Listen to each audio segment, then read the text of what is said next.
Hello everyone, welcome back to online study. आज की इस वीडियो में हम देखेंगे मैथ्स और रीजनिंग के क्वेश्चंस। और ये सभी क्वेश्चंस मैंने फ्रेंड्स अपने जो हमारा ऑनलाइन टेस्ट चल रहा है, जैसे कि मैंने आपको कल बताया था कि हर महीने के पहले तारीख से टेस्ट सीरीज हमारे तरफ से स्टार्ट होता है, व्हाट्सएप पे ऑनलाइन मोड में कराया जाता है। तो वहाँ पे मैथ और रीजनिंग का एक नया बैच स्टार्ट हुआ है जिसमें आपको डेली 30 क्वेश्चंस दिए जाते हैं, ठीक है।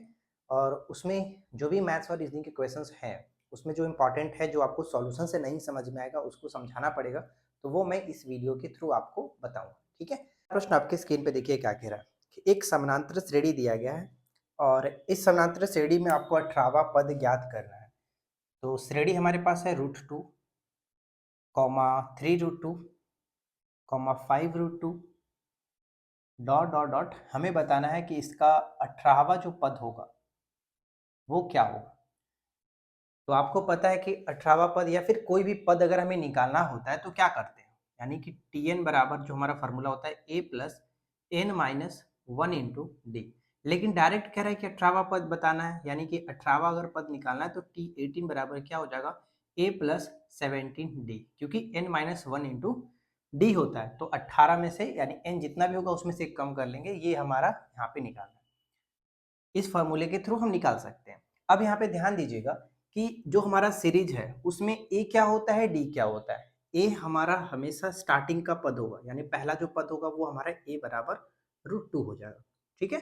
डी क्या होता है, डी मतलब डिफरेंसेस, दो संग जो पद हमारा चल रहा है A1 A2 A3 उसका डिफरेंसेस। और एपी में हम तभी कह सकते हैं कोई सीरीज एपी में है जब उनके किसी भी दो पदों का अंतर सेम होना चाहिए। यानी यहाँ पे देखिए, अगर मैं इन दोनों का डिफरेंसेस देखना चाहूँ तो डी बराबर क्या हो जाएगा 3√2 माइनस √2। तीन में से अगर दो जाएगा, एक जाएगा तो आप कहेंगे 2√2। लेकिन अगर इन दोनों का भी डिफरेंसेस देखेंगे तो सेम ही आएगा। चेक कर सकते हैं कि 5√2 में से अगर 3√2 को घटा दिया जाए तो यहाँ पे आप कहेंगे कि 2√2। तो ये इस तरह से हम यहाँ पे ये कहा गया कि ये जो सीरीज है वो एपी में है, ठीक है। अर्थमेटिक प्रोग्रेशन जिसको हम लोग समानांतर श्रेणी कहते हैं। तो ये तो क्लियर हो गया कि हमारे पास ए जो है वो √2 है, डी जो है वो 2√2 है। तो बस यहाँ पे पुट कर लेते हैं, ए का वैल्यू √2, 17 इंटू 2√2, ठीक है ना। √2 प्लस 17 दूनी की 34 और √2 हो जाएगा, यानी कितना हो जाएगा 35√2। तो देख सकते हैं ऑप्शंस में मिल रहा है 35√2, तो सही आंसर आपका ऑप्शन ए हो जाता है, राइट। अब चलिए अगला जो प्रश्न देखिए क्या कह रहा है। नेक्स्ट प्रश्न है कि निम्न श्रेणी 1 7 31 कॉमा वाट में अगली संख्या क्या होगी। क्वेश्चन आपसे ये कह रहा है कि 1 7 31, तो बताइए कि अगली संख्या क्या होगी। तो बहुत अच्छा सवाल है, ध्यान से इसको करिए। सबसे पहले मैं आपको रिकमेंड करूंगा कि वीडियो को रोकिए और खुद से इसको सॉल्व करिए। अगर आपने कल टेस्ट नहीं दिया है तो वीडियो को रोक करके खुद से लगाइए, बताइए क्या होगा। देखिए सीरीज में क्या किया गया कि अगर एक को मैं 4 से गुना करके 3 ऐड करता हूँ तो 7 आ जाएगा, ठीक है। उसी तरह से अगर 7 को फिर से मैं 4 से गुना करके 3 ऐड कर दूं तो 31। ठीक उसी तरह से 31 को भी मैं 4 से गुना करूंगा और 3 ऐड करूंगा तो कितना हो जाएगा 4 12 प्लस 3 यानी 127 इस प्रश्न का राइट आंसर है। 127 ऑप्शन हम डी पे जा सकते हैं। क्लियर है। चलिए अगला देखते हैं। नेक्स्ट क्या कह रहा है कि वह 4 अंकों वाली सबसे बड़ी संख्या कौन सी होगी जो 12 15 18 और 27 से पूर्णतः विभाजित हो। तो चलिए इसको करते हैं। आप वीडियो को रोकिए, खुद से करिए, तब आपको ज़्यादा बेटर समझ में आएगा कि आप कैसे बनाते हैं, कितना समय लेते हैं, कैसे सॉल्व करना है, तब समझ में आएगा। देखिए 4 अंकों की बड़ी से बड़ी संख्या है, जो 4 कौन कौन सी संख्या यहाँ पे दी गई है 12 15 18 और 27। तो सबसे पहले क्या करेंगे, हम एलसीएम लेंगे। तो एलसीएम आपको पता ही है कैसे करेंगे, सबसे 2 से ले जाते हैं 6 15 9 और 27 हो जाएगा। फिर 3 से चल जाएगा 2 5 3 9। फिर से हम यहाँ पे ले जाएंगे तो 3 से चल जाएगा आसानी से 5 1 3। अब तो नहीं जाएगा ना, तो यहाँ पे देखिए 3 दूना 6 6 के 18 18 तिहाई 54 गुने 5 दूनी के 10 यानी कि 540। वो जो संख्या होगी 540 से कटाना होगा। कौन सी संख्या, 4 अंकों की बड़ी से बड़ी संख्या। तो 4 अंकों की बड़ी से बड़ी संख्या क्या हो सकती है, तो 4 9। अब इसको हमें 540 से डिवाइड करना है, तो जाहिर सी बात है एक बार में जाएगा। तो 540 मैंने यहाँ पे रखा, ये 9, ये आपका 5, ये आपका 4, ऊपर से उतरेगा 9। ठीक है, क्लियर हो रहा है। अब यहाँ पे देखिए फिर से क्या करेंगे, अब इसको हम क्या करेंगे कि अगर 9 से ले जाते तो 9 बचे 45 ज़्यादा हो जाएगा, यानी 8 से जाएगा, तो 8 जीरो हो जाएगा, 8 चौका 32, 3 8 45 और 3 43, यहाँ पे कितना हो जाएगा 9, ये हो गया 7, ये हो गया 2, ये हमारा बच रहा है। अब क्या करेंगे, हमें पता करना है कि वो बड़ी से बड़ी संख्या कौन सी होगी जो 540 से पूरी तरह से कट जाए। तो आप जाहिर सी बात है यहाँ पे ये कहेंगे कि अगर इतना में से इस संख्या को हम घटा दें, यानी इसमें से इसको घटा दें, तो वो एग्जैक्ट संख्या निकल जाएगी जो 540 से पूरी तरह से कट जाए। तो देखिए 0 2, ये आपका हो जाएगा 7 और ये 9, यानी 9720 कहाँ पर दिख रहा है, 9720 ऑप्शन बी में दिख रहा है। ऑप्शन बी बिल्कुल सही आंसर है। ठीक है फ्रेंड्स, क्लियर है। आगे देखते हैं।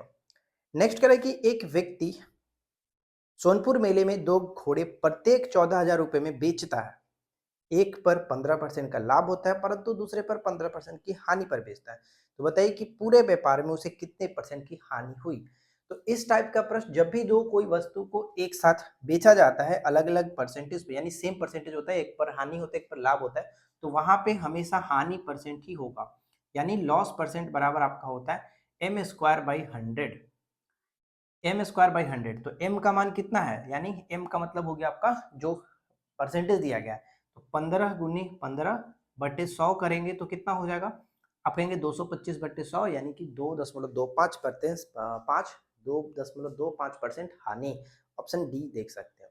ठीक है, अगला जो सवाल है वो बहुत अच्छा सवाल है, इसको ध्यान से समझिएगा, ध्यान से करिएगा, क्योंकि इस टाइप के प्रश्न ज्यादातर एग्जाम्स में आने के बाद क्वेश्चन गलत होते ही होते हैं। इसका कॉन्सेप्ट मैंने अपने यूट्यूब पे भी करा रखा है, रेस चैप्टर आप पढ़ना चाहेंगे तो वहां पे आप देख पाएंगे। देखिए क्वेश्चन कह रहा है कि 100 मीटर की दौड़ में कमल मोहन को 20 मीटर से हराता है। ध्यान से समझिएगा, एक कमल है और एक मोहन है। 100 मीटर का दौड़ हुआ तो कमल क्या करता है, 100 मीटर जब क्रॉस करता है तो मोहन 80 मीटर ही कर पाता है, क्योंकि क्वेश्चंस में क्या कह रहा है कि 20 मीटर से हराता है। तो 20 मीटर से कब हराएगा, जब कमल 100 मीटर क्रॉस कर चुका हो और मोहन सिर्फ 80 मीटर पे आया हो। ये तो क्लियर हो गया। अब आगे ये कह रहा है और मोहन श्याम को, जो मोहन है यानी मोहन जो है 100 मीटर की दौड़ में श्याम को, यहाँ पे मैं श्याम लिखता हूँ, श्याम को 20 मीटर से हराता है। वापिस से ये यही जो कंडीशन यहाँ पे मैंने आपको बताया, इन दोनों के बीच में भी हो जाता है, मोहन और श्याम के बीच में। तो सबसे पहले क्या करते हैं, इस रेशियो को हम छोटा करेंगे। छोटा कैसे करते हैं, देखिए 5 से घटाएंगे तो 20 से घटाते हैं, तो 20 पच्चीस 100, 20 चौका 80। ठीक, यहाँ पर भी 20 पच्चीस 100, 20 चौका 80, यानी 5:4 और 5:4। ठीक है, अब आपको पता है कि हम ए जैसे तीनों का अगर हम रेशियो करना होता है एबीसी वाला तो कैसे करते हैं, तो यहाँ पे देखिए 5 बच्चे 25, सबसे पहले इसमें गुना, फिर इन दोनों में, फिर इसमें, तो 5 बच्चे 25, 5 चौका 20 और 4 चौका 16। अब प्रश्न पे ध्यान देते हैं क्या कह रहा है। तो बताइए कि कमल, जो कमल है वो श्याम को कितने मीटर से हराता है, यानी अगर 25 मीटर का दौड़ हो तो 25 मीटर ये करता है, ये 16 मीटर करता है, तो कितना से हरा रहा है, तो आप कहेंगे कि 9 बटे 25 गुने 100, तो 25 चौका 100, 9 चौका 36, यानी 36 मीटर से हरा देगा। ठीक है, क्लियर है। बहुत ही सिंपल सा कॉन्सेप्ट था। और अगर आप इस चैप्टर को पूरी तरह से पढ़ना चाहते हैं तो आप YouTube पे हमारे चैप्टर वीडियो को सर्च कर सकते हैं, रेस chapter by online study zone, आपको मिल जाएगा। और उस चैप्टर को मैंने बहुत ही आसान तरीके से समझाया, एक बार आप जरूर देखना। चलिए आगे बढ़ते हैं और अगला सवाल देखिए। नेक्स्ट क्वेश्चन कह रहा है कि सी की आय बी की आय से 30% अधिक है और बी की आय ए की आय से 30% अधिक है। तो सिंपल सा हम पहले ये समझ लेते हैं कि ए बी सी 3 लोग हैं। अगर ए का आय 100 रुपया था, ठीक है, तो क्या कह रहे हैं, बी की आय, सी की आय बी की आय से 30% अधिक है। ठीक है, आगे देखिए, और बी की आय ए की आय से, यानी बी की जो आय है ए की आय से 30% अधिक है, तो यानी 130 होगा। और आगे ये स्टार्टिंग में कह रहा था कि सी की जो आय है बी से 30% अधिक है, यानी 30% अधिक का मतलब 130 बटे 100। यानी आप यहाँ पे कहेंगे 169, ए का 100 रुपया, बी का 130, तो सी का 169। अब प्रश्न कह रहा है कि सी क्या है, ए से कितना परसेंट अधिक है। तो यहाँ से आप आसानी से देख सकते हैं कि सी और ए के बीच का 69% का डिफरेंसेस हो रहा है। 69% अधिक है, ऑप्शन डी पे जा सकते हैं। बहुत ही सिंपल लेकिन बहुत अच्छा सवाल है। अगला प्रश्न देखिए, ये जो क्वेश्चन है ना, क्या कहें, अगर आप इसको ध्यान से नहीं करोगे तो डेफिनेटली गलती होगा ही होगा। और इतना आसान क्वेश्चन है कि अगर आप गलती करोगे तो समझ में नहीं आएगा यार गलती कर कहाँ रहे हैं। देखिए, दो संख्याओं का अंतर है x माइनस वाई बराबर 5। यदि छोटी संख्या में से 25 घटा दिया जाए और बड़ी संख्या में 20 जोड़ दिया जाए तो बताइए कि तब अनुपात 1/2 हो जाता है, तो बड़ी संख्या क्या होगी। इस क्वेश्चन को हम क्या करते हैं, ऑप्शन से बनाएंगे। सबसे पहला ऑप्शन क्या है, 80, यानी 80 जो है वो बड़ी संख्या है। ध्यान दीजिएगा, क्वेश्चन में कह रहा है ना कि बड़ी संख्या क्या होगी, तो हम मान लेते हैं कि बड़ी संख्या हमारा 80 है और दोनों का डिफरेंसेस अगर 5 है, तो बड़ी संख्या जब 80 रहेगा तो छोटी संख्या आप कहेंगे 75 होगा। बात समझ में है। दो संख्याओं का अंतर अगर 5 है और बड़ी संख्या हम मानते हैं कि 80 है, तो छोटी संख्या 75 होगा। अब कंडीशन फॉलो करना चाहिए, कंडीशन फॉलो करके 1/2 आना चाहिए। देखते हैं क्वेश्चन क्या कह रहा था कि छोटी संख्या से, देखिए छोटी संख्या से 25 को घटा दिया जाए और बड़ी संख्या में 20 जोड़ दिया जाए, तो बड़ी संख्या में 20 को जोड़ देते हैं तो कितना हो जाएगा, ऊपर में 50 नीचे 100। क्या ये अनुपात 1/2 नहीं आ जाता। यही तो क्वेश्चन कह रहा था ना कि बड़ी संख्या को 20 जोड़ा जाए, छोटी संख्या से 25 घटाया जाए और दो संख्याओं का अंतर 5 हो, तो बताइए कि मतलब कि वो बड़ी संख्या क्या होगी। तो हम ऐसे भी कर सकते हैं आसान तरीके से, लेकिन अगर एक्स वाई मान करके आप बनाओगे तो थोड़ा सा टाइम लगेगा और वहां पे अगर आप गलती करोगे तो फिर प्रॉब्लम हो जाएगा। क्योंकि ये जो अनुपात करना होगा कि छोटी संख्या को ऊपर ही रखना होगा, बड़ी संख्या को नीचे रखना होगा, इस तरह के एक्स और वाई मान करके बनाना पड़ेगा। जैसे कि मैं आपको एक छोटा सा समझा देता हूँ। देखिए, कहने का मतलब क्या हुआ कि छोटी संख्या में 25 जोड़ा था, मानते हैं कि छोटी संख्या क्या हो जाएगा, y। तो छोटी संख्या से अगर मैं 25 घटा देता हूं और बड़ी संख्या में मैं 20 जोड़ देता हूं, तो अनुपात 1/2 होगा। इस कंडीशन से आप सॉल्व करिए, आसानी से आ जाएगा। ठीक है, अब ये जो अनुपात 1/2 दिया गया था, बड़ी संख्या ऊपर रख दोगे तो फिर गलत हो जाएगा। ठीक है ना, यही समझना है। चलिए आगे देखते हैं। अगला प्रश्न देखिए क्या कह रहे हैं। नेक्स्ट क्वेश्चन है कि ए ने 10 लाख रुपए का निवेश करके एक व्यापारिक प्रतिष्ठान शुरू किया। 4 महीने बाद बी 15 लाख रुपए का निवेश करके व्यवसाय में शामिल हो गया। उसके 2 माह बाद बी ने 20 लाख के निवेश के साथ सी को भी शामिल करवा दिया। तो बताइए कि ए के व्यवसाय शुरू करने के 1 साल बाद 6 लाख रुपए का लाभ अर्जित किया, तो सी की हिस्सेदारी कितनी थी। यहाँ पे हम सिंपल सा समझते हैं कि सभी ने लाख में रुपए को लगाया है, तो हम 5 जीरो नहीं लगाते हैं। ठीक है, डायरेक्ट हम लिखते हैं। ए जो है, ए बी और सी, यानी ए ने स्टार्ट किया था 12 महीने के लिए, 1 साल के लिए 12 महीने के लिए 10 लाख रुपए। लाख को मैं सिर्फ 10 रख देता हूँ क्योंकि लाख सभी में 5-5 जीरो होगा तो कट ही जाएगा, इसलिए मैं नहीं रखता हूँ। ठीक है, अब अनुपात देखते हैं। बी जो है 15 लाख, कितना, 4 महीने के बाद, 4 महीने बाद यानी 8 महीने के लिए वो व्यापार में शामिल होता है। 8 महीने के लिए कितना लाख, 15 लाख लगा करके। सी को क्या कराता है, जो बी है 2 महीने बाद, उसके 2 महीने बाद, खुद शामिल होने के 2 महीने बाद, यानी सी जो आएगा वो 6 महीने के लिए ही आएगा। समझ में आ रहा है ना। 4 महीने बाद खुद बी शामिल होता है तो 8 महीने के लिए रहेगा, यानी 8 और 4 12 हो जाएगा। उसी तरह से फिर क्या करता है कि अपने 2 महीने के बाद, खुद तो 4 महीने बाद आया था, 2 महीने बाद और, यानी टोटल 6 महीना क्रॉस हो चुका है, तो 6 महीना ही और उस व्यापार में रहना है। तो 6 महीने के लिए बी ने 20 लाख रुपए का निवेश कराया सी से, उसको शामिल करा दिया। अब यहाँ पे ध्यान दीजिए, अगर आप इसको ध्यान से देखोगे तो 12 दहा 120, 15 8 120, 20 6 120, यानी सभी का रेशियो जो होगा वो 1:1:1 होगा। ये तो क्लियर हो गया आपको, कटाने की जरूरत नहीं है, डायरेक्ट आपका खत्म हो गया क्योंकि सभी का रेशियो इक्वल है। अब ध्यान से समझिए कि अगर ए के व्यवसाय शुरू करने के एक वर्ष के पश्चात उन्होंने 6 लाख रुपए का लाभ टोटल अर्जित किया, टोटल जो लाभ है वो 6 लाख का है, तो इसमें आपको बताना है कि सी का हिस्सा, यानी सभी का हिस्सा तो बराबर ही होगा ना, क्योंकि सभी ने रेशियो इक्वल ही अमाउंट लगाया हुआ था। तो यहाँ पे हम देखेंगे कि एक 3, तो टोटल कितना हो जाएगा 2 लाख रुपए सभी को मिलेंगे। ठीक है, 2 लाख रुपए सभी को लाभ अर्जित हो रहे हैं, तो सही आंसर ऑप्शन ए हो जाएगा। सी का हिस्सा हो या फिर बी का हिस्सा हो, ए का हिस्सा हो, सभी को 2-2 लाख रुपए का मुनाफा यहाँ पे हो जाता है। राइट, आगे बढ़ते हैं। अगला सवाल देखिए, नेक्स्ट क्वेश्चन कह रहा है कि 1500 रुपए की धनराशि को ए और बी के बीच विभाजित किया जाता है। ए को प्राप्त हुआ, ध्यान दीजिएगा यहाँ पे कि ए को 4/5 भाग और बी के 2/5 भाग, बी के 2/5 भाग, तो 5 से 5 तो यहाँ पे खत्म, 2 से ये 2 खत्म हो जाएगा, मतलब 2 दूनी के 4। तो ए और बी के अगर हम रेशियो देखें तो क्या बनेगा, आप कहेंगे 1/2।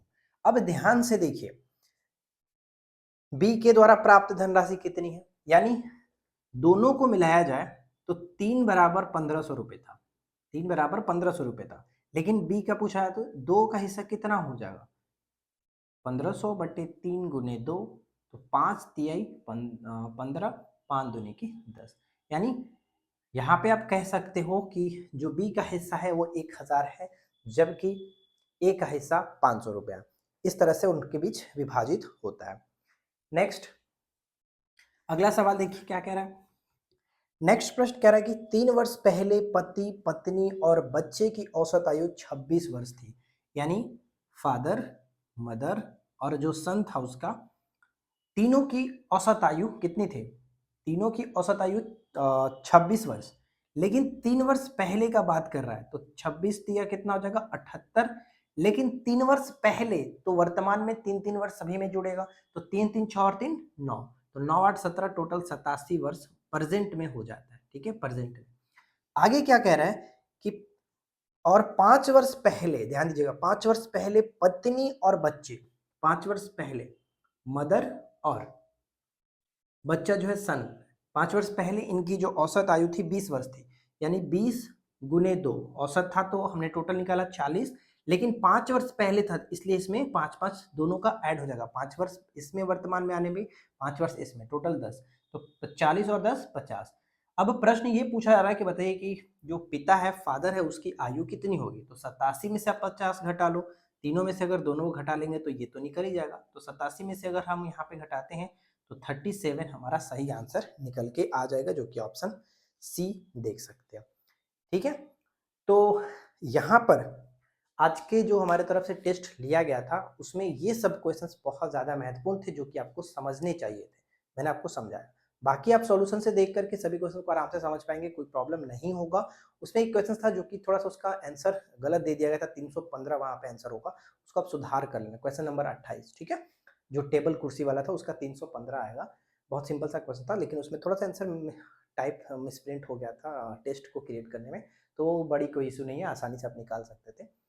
तो आई होप कि फ्रेंड्स ये वीडियो आपके लिए हेल्पफुल रही होगी। वीडियो पसंद आया हो तो लाइक एंड शेयर करिए, चैनल पे पहली बार है सब्सक्राइब करके नोटिफिकेशन बेल आइकन को ऑल पे सेट कर लीजिए। और अगर आप टेस्ट में जुड़ना चाहते हैं, जैसे कि मैंने आपको नहीं बताया, तो टेस्ट में जुड़ने के लिए अगर आप इस 30 क्वेश्चन के टेस्ट में जुड़ना चाहते हैं तो 49 का पेमेंट करना होता है आपको, पूरी मार्च महीने के लिए आपको जोड़ा जाएगा। 49 का पेमेंट 93 42 85 15 38 इस नंबर पे आपको पेमेंट करना है। ठीक है, पेमेंट करिए और आपको टेस्ट में जुड़ जाएगा।